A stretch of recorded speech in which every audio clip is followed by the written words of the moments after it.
It's often been said that people don't read Nietzsche. They only read quotations of him online and consider them to be cool.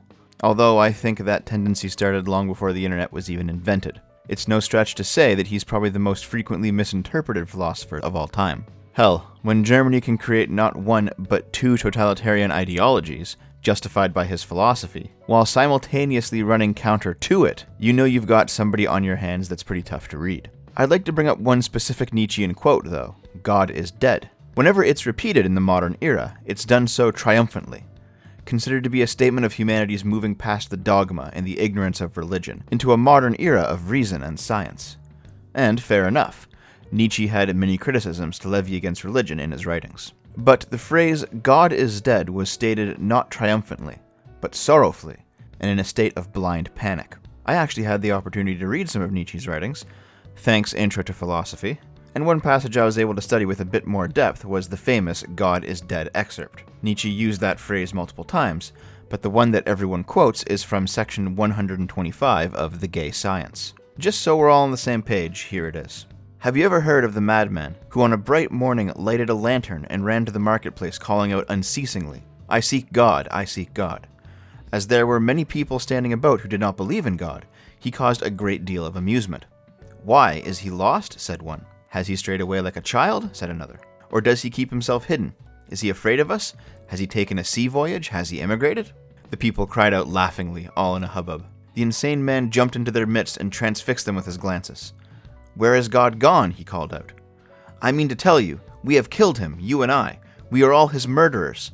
But how have we done it? How are we able to drink up the sea? Who gave us the sponge to wipe away the whole horizon? What did we do when we loosened this earth from its sun? Whither now does it move? Whither do we move? Away from all suns? Do we not dash on unceasingly, backwards, sideways, forwards, in all directions? Is there still an above and below? Do we not stray as though through infinite nothingness? Does not empty space breathe upon us? Has it not become colder?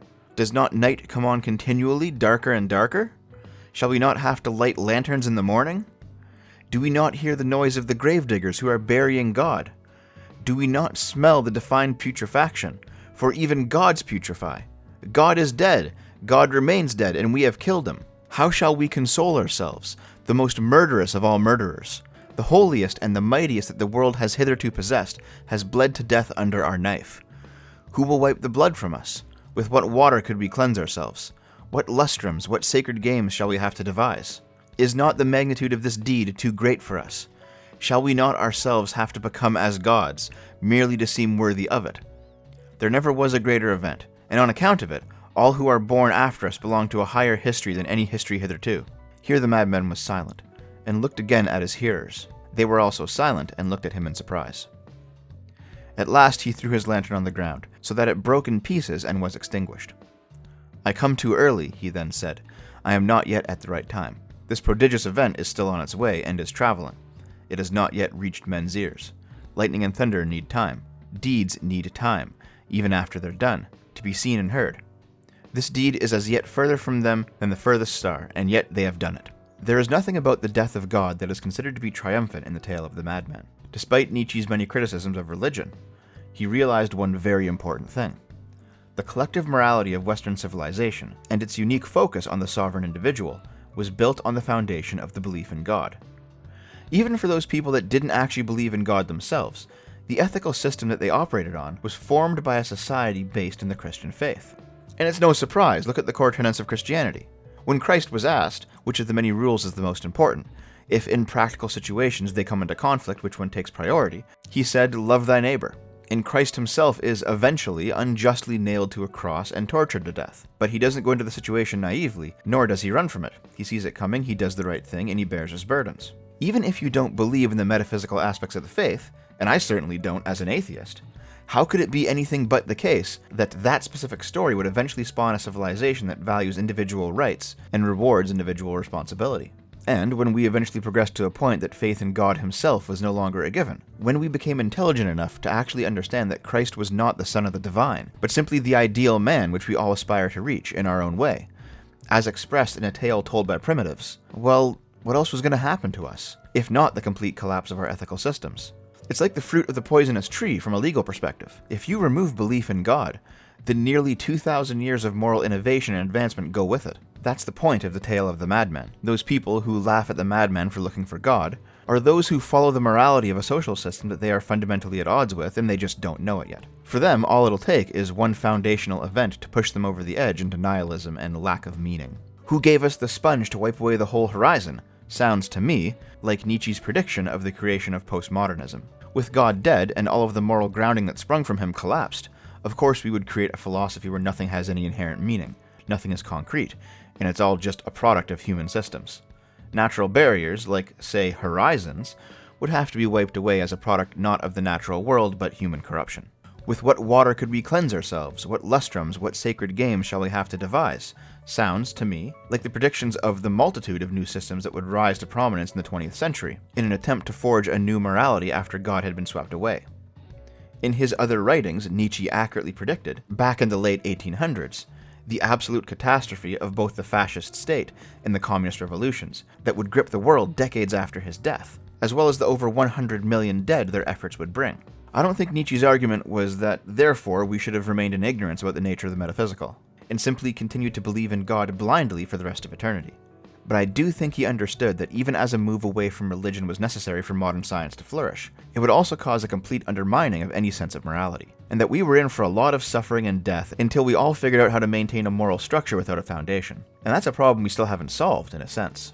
Now I know what you're thinking. Dev, this video is about the universal basic income, and you haven't even mentioned it yet. You're right. But that's because the problem of the death of God and the problem of automation are the same problem. When the moral rug was pulled out from beneath our collective feet, humanity scrambled to cling to whatever they could that would provide them a structure, a morality they could adopt in place of the old faith. Fascist Italy settled on the state, Nazi Germany settled on the race, the communists settled on the worker, the Americans settled on freedom. And though freedom has some problems, it's probably the most solid choice, so far as it at least emulates the concept of the sovereign individual in Christ, without actually needing a Christ-like figure to aspire to. But everyone suffered, and on some level still suffers, from a lack of meaning in their lives. The argument against religion is that the meaning that it provides to people is fundamentally false. Maybe so, but it's still meaning.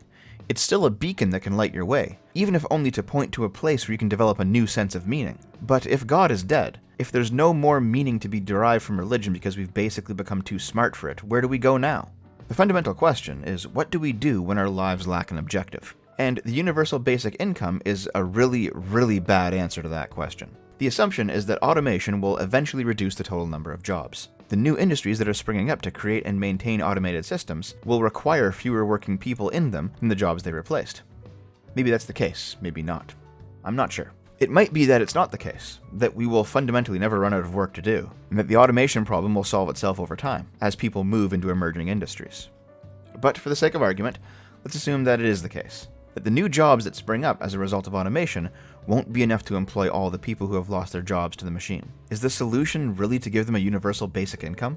Is the solution actually that the state comes in to nurse them on that UBI teat, since they have become like children, unable to provide for themselves and no longer afforded the dignity of standing on their own 2 feet like adults? Is throwing money at the problem really the solution? Because I think we all know what happens when you give somebody who has no direction in life a whole bunch of money. Instantly, all of their worst vices are indulged, and they're worse off for it. If somebody's job is replaced by a robot, and they've turned into an alcoholic recluse who does nothing but watch TV and drink all day, do you actually think that handing them a bag of government-issued money is going to help the situation out? Or will he just drink himself to death? It would seem to me that the proponents of the universal basic income believe that the problem they're tackling is unemployed people don't have money. But I think it's more like unemployed people don't have anything to do with their lives. There's also other problems to consider. The larger a state's bureaucracy, generally, the less free the people living within that state are. Europe was a location where peasants could generally grow their own food. As a result of this, Europe's society developed feudally, and political power was devolved down to landowners and local lords, which eventually evolved into the first modern democracies. To contrast, the Middle East, lacking access to water in the same way as Europe, required large-scale irrigation projects to cultivate, which was not a task that individual peasant families could handle. A centralized state was required, and as a result, a culture of absolute monarchies, and later, absolute theocracies and dictatorships was established. I don't think it would be a good idea for us to restructure things such that the average person's economic dependence is shunted through the state. That's already happened, to a lesser extent, to the United States' black population. And look at the absolute ruin the welfare state has wrought upon the black family. Or you can look at banana republics or nations based solely on oil extraction, situations where local participation in the economy of the state is minimal. They're all autocratic governments. In essence, a nation that generates its wealth from its citizens needs to keep those citizens happy to survive. That means human rights. A nation that generates its wealth from its resources simply needs to maintain a military that can protect those resources, whether that's an oil well or an automated factory. Human rights no longer figure into the picture. A universal basic income makes the people unnecessary components of the state, and that is a road we do not want to go down. Automation will continue. Pandora's box has already been opened. It's another form of advancement, much in the same way that our reasoning shifted away from religion and towards science. And, like the death of God, automation is another chapter in the problem of meaning. What do I do with my life? What do I spend my time working towards? What do I value? The tribulations that happen to a religious person when he ceases to believe in God, and the tribulations that happen to a proud family man that loses his breadwinner job, are the same tribulations. They suffer from the same problem. So, what solves it? I'm not sure exactly. But I do know that having a purpose is way more important than having money. I mean, money's not nothing, but the provision of money without purpose seems to lead people to ruin, while taking on responsibility seems to lead people to purpose, at least eventually.